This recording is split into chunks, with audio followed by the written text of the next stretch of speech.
ನಮಸ್ಕಾರ, ನಾನು ನಾಗರಾಜ್ ಶೇಟ್ ಅಂತ ಕುಮಟಾದಿಂದ ಮಾತಾಡ್ತಿರೋದು. ನಾಗರಾಜ್ ಸಿದ್ಧ ಶೇಟ್ ಅಂತ. ಈಗಾಗಲೇ ನಾವು ಹೇಳಕೊಂಡಿರೋ ವಿಷಯ ಏನಂದ್ರೆ, ಈಗಾಗಲೇ ನಾವು ಮಹಾಭಾರತ ಮತ್ತೆ ರಾಮಾಯಣ ವಿಷಯಕ್ಕೆ ಹೋಲಿಸಿದ್ರೆ ನಾವು ಶ್ರೀಕೃಷ್ಣನಾದವನು ಏನು ಯಾವುದೇ ಬಿಸ್ನೆಸ್ ಅನ್ನ ನಾವು ಬಿಸ್ನೆಸ್ ಫೀಲ್ಡ್ ಅಲ್ಲಿ ಯಾವುದೇ ಬಿಸ್ನೆಸ್ ಅನ್ನ ವ್ಯಾಪಾರವನ್ನ ಚಿಕ್ಕದಾಗಿ ನೋಡಬಾರ್ದು. ಯಾಕಂದ್ರೆ ಶ್ರೀಕೃಷ್ಣನಾದವನು ಕೂಡ ನಮ್ಮ ಮಹಾಭಾರತದಲ್ಲಿ ಒಂದು ಡ್ರೈವರ್ ಆಗಿ ಕೆಲಸ ಮಾಡಿದ್ದಾನೆ ಅವನು. ಮತ್ತೆ ಅವನು ಆಕಳನ್ನ ಕಾದಿದ್ದಾನೆ.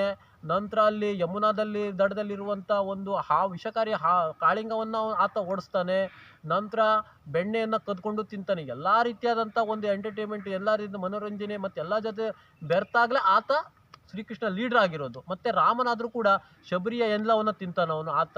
ಮತ್ತು ವಾನರ ಮಂಗನ ಸಂಗಡ ಬೆರೆತ್ಕೊಂಡು ಒಂದು ನಾಯಕತ್ವವನ್ನು ಬೆಳೆಸ್ತಾನೆ. ಎಲ್ಲ ರೀತಿ ಕಷ್ಟವನ್ನು ಪಡ್ತಾನೆ.